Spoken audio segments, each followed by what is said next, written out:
Hey everyone, Jason Weckerle here. In today's video, I'm going to teach you guys how to tie walleye and white bass streamer flies. We tend to fish these streamer flies on Wolf River rigs, three-way rigs here in the Midwest. Here in Wisconsin, we call them Wolf River rigs. We do really well in the spring and fall casting these streamer flies during the daytime hours. I've caught fish at night on them as well, but I'm going to teach you guys step by step what I do to make my streamer flies. And if you guys are interested, I will be selling these streamer flies coming up soon. I'll be making another video promoting them because I tied over 500 flies this winter in 11 different colors. I will be making more colors eventually, but just to get my feet wet in the business, I'm starting with 11 colors that I feel work the best for me. But today we're going to tie probably my favorite color of all, and that's purple and red. You want to get yourself some bucktail fibers. Make sure it's quality bucktail. The fibers aren't greasy. The dye's not coming off of them on your hands too much. Even these ones are a little bit too greasy, but some of these tails, if they're not cleaned right, they're not cured right, whatever, they tend to get really greasy and foul smelling. But we're going to start out with purple and red bucktail. I've got some Flashabou accent. This is crystal flash. I like to put that on the backs of my flies, or you can use it as tinsel if you want. It's a good tinsel as well. I've got some basic Flashabou tinsel. I got that in gold for this pattern. There's a lot of different patterns you can tie, a lot of different colors that work well. Get yourself some little fly tying scissors, some fly head cement. This is Sally's Hard as Nails. You can find this in the makeup section at the store, in the nail polish section. Get yourself a thread bobbin and some 140 denier size thread. I like to use 140 denier. They have, I think, 210 denier. They have thinner threads, but I like the 140 because it's thin enough for these smaller flies, but it also is strong enough to pull down on and not break when you're tying down these bucktail fibers and the tinsel onto your hook. But I like to use size 4 and size 6 Aberdeen hooks. These are VMC Aberdeen hooks. I like a hook that has a little bit of bend to it because you do get snagged a lot in rivers. And you don't want something too strong because if you get snagged, you're not going to be able to bend that hook out and get your flies back. You'll break off every time. I really like these VMC hooks. They're really sharp and they're strong enough to hold a big walleye. I've caught carp, northern pike, all sorts of big fish on these streamers. But you want to clamp that down in your fly tying vise. I'm just using a cheap J Stockard vise. I paid about 70 bucks for it, which is a hefty price for a vise even still, but considering a lot of vices go up to $500 to $1,000, paying 70 bucks isn't too bad.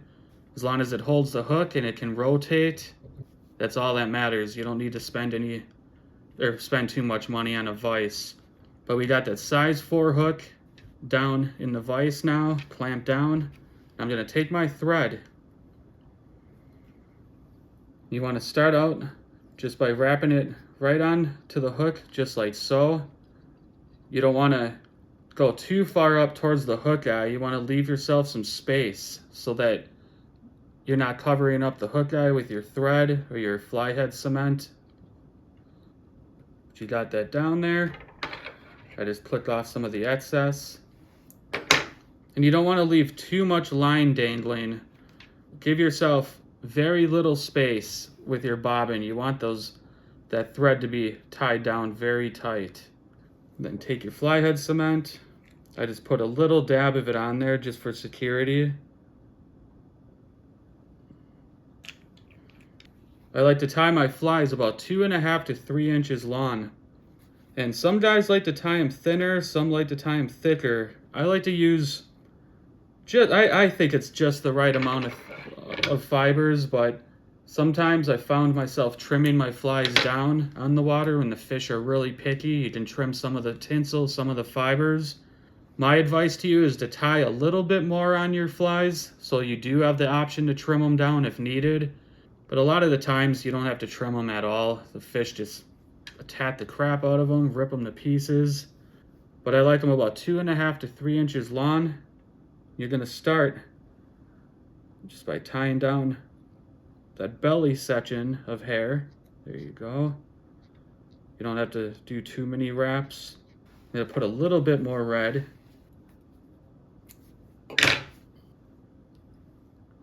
All right, got our red tied on there now. The next step, you can do this one or two ways. I like to add my tinsel, and you can either lay it over the top of the fly, or you can be really meticulous and lay it on the side of the fly on each side. I don't think it really matters, because when you're jigging those flies around in the current, all those fibers are getting kicked around, and the fish see the tinsel just fine, trust me. But I got about 7 or 8 little things of tinsel right there. Little fibers, whatever. I just got that.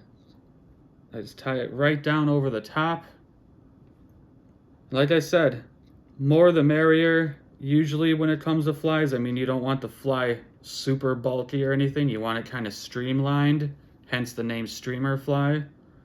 Give yourself enough fibers to work with, because if you do have to trim them down for any reason, you've got that option.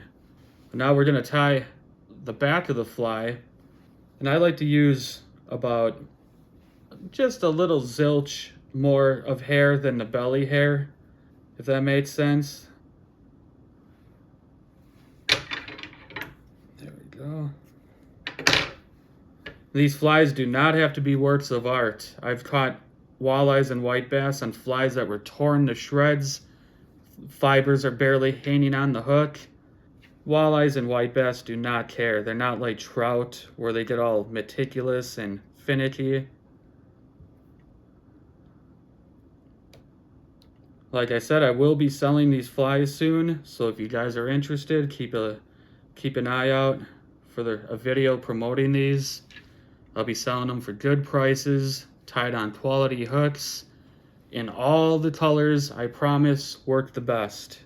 I've been doing this for 30 to 35 years, since the early 1990s, so I've had a long time to experiment with colors, and well, purple and red, purple and white, purple and chartreuse, green, red, black and white. There's just so many colors that work really well. All right, we got that tied on, and last, you want to use your crystal flash. I put a few fibers across the back for color contrast, for flash. It really gives the fly a nice pop, a good look to it.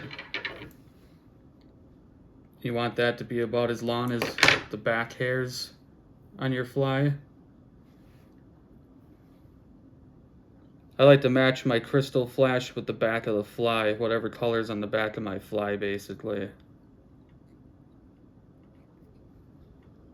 There we go. And then you want to tie off. Usually you can use a whip finish tool. I'm not a fly tying expert by any means. I never learned how to use that tool. I've just been doing it this way. I flip the vise over, take your finger, you just kind of wrap it and swoop the tag end through the loop. I do that 3 times. And I like to tie it down towards the end of the head, right where the hairs begin, not towards the front. Like I said, try to keep your thread away from the front of the hook so that you have room to put your fishing line. There we go. I'm just gonna take that Sally's Hard as Nails. Another reason I like a rotating vise, you can just go around in circles like that.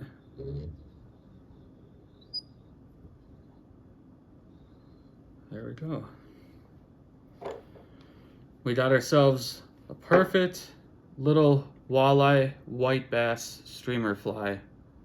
I have plenty of videos showing you guys how to make these, or how to fish these. Like I said, I've been doing this for over 30 years. It's one of the best techniques out on the rivers during spring and fall. I'm surprised it's taken so many years to catch on. I finally started seeing guys doing this. I used to get some weird looks when I'd walk up with a 3-way rig, 6-foot long leader, and whip these flies out there and start pounding fish when people couldn't catch them on jigs, crankbaits, live bait. This is often the best thing on the river. So if you're a walleye fisherman, don't go to the river without pencil lead sinkers, 3-way swivels, some 10 to 12 pound test leader line, and these streamer flies. You'll thank me if you start fishing these because they're awesome and they catch a lot of fish.